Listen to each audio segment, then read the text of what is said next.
She's looking for things like hard drives just like this one, hidden cameras, and even things as small as this micro SD card. My news car has a 16-gallon tank. A year ago, it cost about $50 to fill up, but today, it costs about $80. I'm joined now by Miss Nancy Mace, Republican candidate for the 1st Congressional District in South Carolina. But I'm here in Georgia Power's headquarters in downtown Atlanta in their storm center. Now, normally this room would be filled with about 30 people during major storms like tornadoes and hurricanes. I had to ditch my jacket because it feels like 107 degrees right here in Charleston, South Carolina. And those pencil pouches, they're going all across the world through Operation Christmas Child. Reporting in Springfield, I'm Andy Cole. Great job, guys. My heart dropped because when I looked over there, I seen them doing CPR. And I knew it was serious when I seen them doing CPR. Early Saturday morning, Guyton police responded to a homicide on Brogdon Road in Effingham County. When they arrived, they found one victim dead. That's when they called in the GBI to investigate. My neighbor, like my son. That's how close we were. Excuse me. Of course. As investigators combed through the scene, they placed numerous evidence markers by a sedan parked in the driveway. The GBI also launched a drone to get an eye in the sky over the crime scene. While details have not been released on the identity of the victim, Robert Hunter told us the victim worked as a corrections officer at the Effingham County Prison about 10 minutes from the scene. At this moment, the GBI has not released any details about the case, including motive or if there's a suspect still on the loose.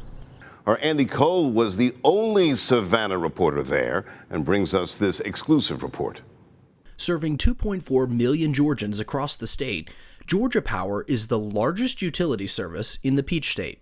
Customers rely on their electric service. They're counting on it every day. So we want to be prepared both to provide that reliable service, but when something major like a hurricane strikes the area, we want to be able to communicate with them. On Thursday, Georgia Power invited some of their biggest customers and local emergency management professionals to get an inside look at their plans and processes in place for the worst of weather. It's pretty active in here during a storm.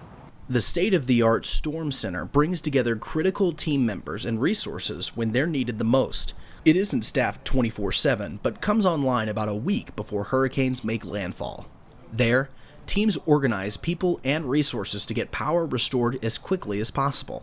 During severe weather, the room becomes home base for more than 30 employees. So the Storm Center is our central operation that really engages with our employees around the state to help make sure we are prepared and planning and executing restoring power for our customers. Georgia Power also focuses on communication. 6 years ago, they opened their social media center. We work together between our communications team, our customer service team, our operations personnel. It's a great teamwork, a great collaboration to make sure we have the information that we need to keep our customers informed. And if a hurricane does strike, Georgia Power is ready with not one, but two $1.5 million remote command centers so they can get power back on. In downtown Atlanta, I'm Andy Cole, WJCL 22 News. Green beans and tomatoes. In Springfield, young adults are packing bags full of food for families in need. But they're not just any kids. They have Down syndrome, and they're at Camp Buddy to learn important lessons to get them ready for the real world. The focus that we're trying to work on is teaching them skills that they're going to need one day to be able to be employable and to work. Now in its 13th year. There you go. There you go. Perfect. Camp Buddy is organized through the Low Country Down Syndrome Society and is available to differently abled kids of all ages. But it wasn't just food.